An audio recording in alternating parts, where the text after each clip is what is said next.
Well, I've often wondered what other factors contribute to a developer choosing one project over another. Well, there's some wrong reasons, as well as maybe one right reason. Some of the wrong reasons include greed. People assume that, well, I'll just make a lot of money if I go in real estate development. No, you can lose a lot of money. There's an old joke that says, how do you make a small fortune in real estate? You start with a big one. So greed, ignorance, they just don't understand the risks involved, misinformation. The only really valid reason is market economics, supply and demand. There's a gap, and you can fill that gap. You can carve market share out of the gap between the supply that exceeds the demand. Any other reason, find something else to do.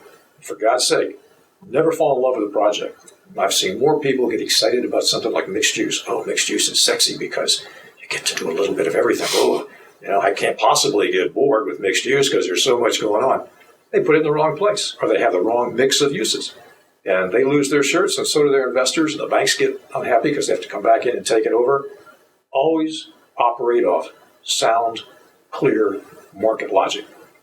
What does the market analysis tell me? Can I meet that demand? Can I carve out my market share?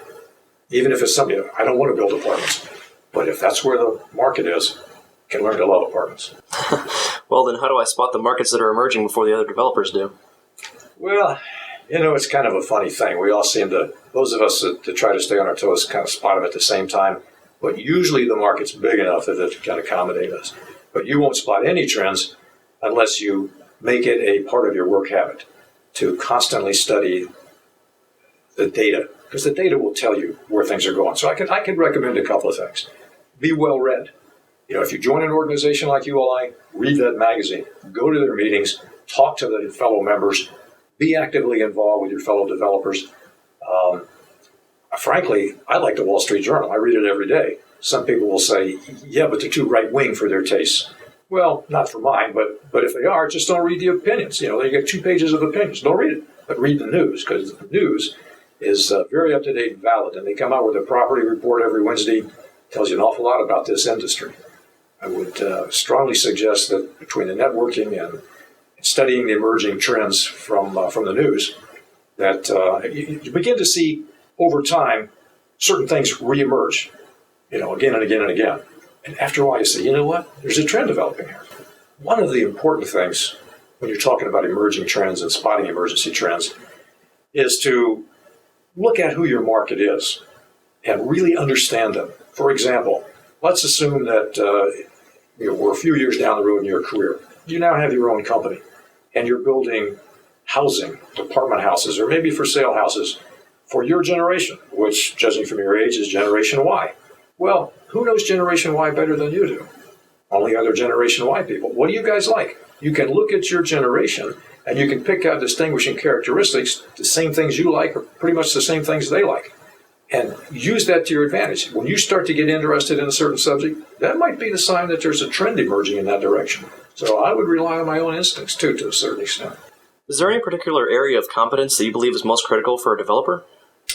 Sure. I think without question, financial analysis. Financial analysis is something that follows you through the project completely. At the very beginning, you're doing pro forma analysis, meaning you're projecting out into the future the entire life of this project from conceptual stage to sale and closing somewhere out, several years out. And you're trying to analyze the return. You're trying to analyze what's it going to take to get into it, what's it going to cost along the way, what's it going to throw off in terms of cash, what am I going to earn at the sale, and all that taken into consideration. What kind of return is that for the risks I'm taking? So financial analysis is important because you have to be accurate. Throughout the process, many people are going to be relying on your ability to do the analysis correctly. And yeah, you can outsource it. I do know some people that, for instance, will outsource the number crunching to other countries. Well, that's fine. Those people are smart. They know what they're doing. Assuming you gave them good information, they'll do a good job for you. Here's the problem. Now you've got the numbers back. Now you've got the pro forma. And you're sitting down trying to explain to a lender or an investor what those numbers mean, but because you didn't do the crunching, because you didn't want to, you thought, no, I'm not going to go, that's too hard. You can't explain it. And if you can't explain it, your 3 seconds of fame just evaporated with that lender or that investor. even if you get lucky enough and you get the funding to go ahead and move forward with the project, you're operating blindly. You don't have any idea if this thing's going to be successful or not because you really don't understand what the numbers mean and what the numbers are telling you. You've got to be able to understand financial analysis. Unfortunately, in some places, the United States being one, we're somewhat math averse. Over the years, we've moved away from engineering and the hard sciences, the left brain kind of stuff, and into the softer things. And so not a lot of people have that skill. You've got to teach yourself. You've got to find a way to learn it. You don't have to become a CFO, Chief Financial Officer, but you do have to be able to at least accurately understand the numbers. It's like a language, and you got to be able to read it. All right. Where does a developer just starting out get the money to get a deal started? Well, I wish I had a good answer for you there, but unfortunately, that's one of the toughest areas in this business when you're starting out. Assuming by starting out we mean somebody who maybe has that Master of Science in real estate, but doesn't have any real-world experience, hasn't been there, hasn't done it yet. That's a real difficult situation to be in because of the high risk involved in real estate development. Lenders and investors are not likely to part with their money with someone who doesn't have the track record because it's like shooting in the dark. You have no idea what you're going to hit. So it becomes very difficult for someone in that position to find the money. There are a couple of ways you might do it. If it's a very small project, you might be able to turn to the family and friends that I talked about earlier and raise the capital from friends and family. You know, everybody chips in, you build a little pot. If it's enough capital, you might get a lender to take some small portion so that you've got a blend of equity and debt, but heavily on the equity side. The problem with that is when you pay back with a decent return all of the people who invested, is there anything left in there for you? So that's on small deals.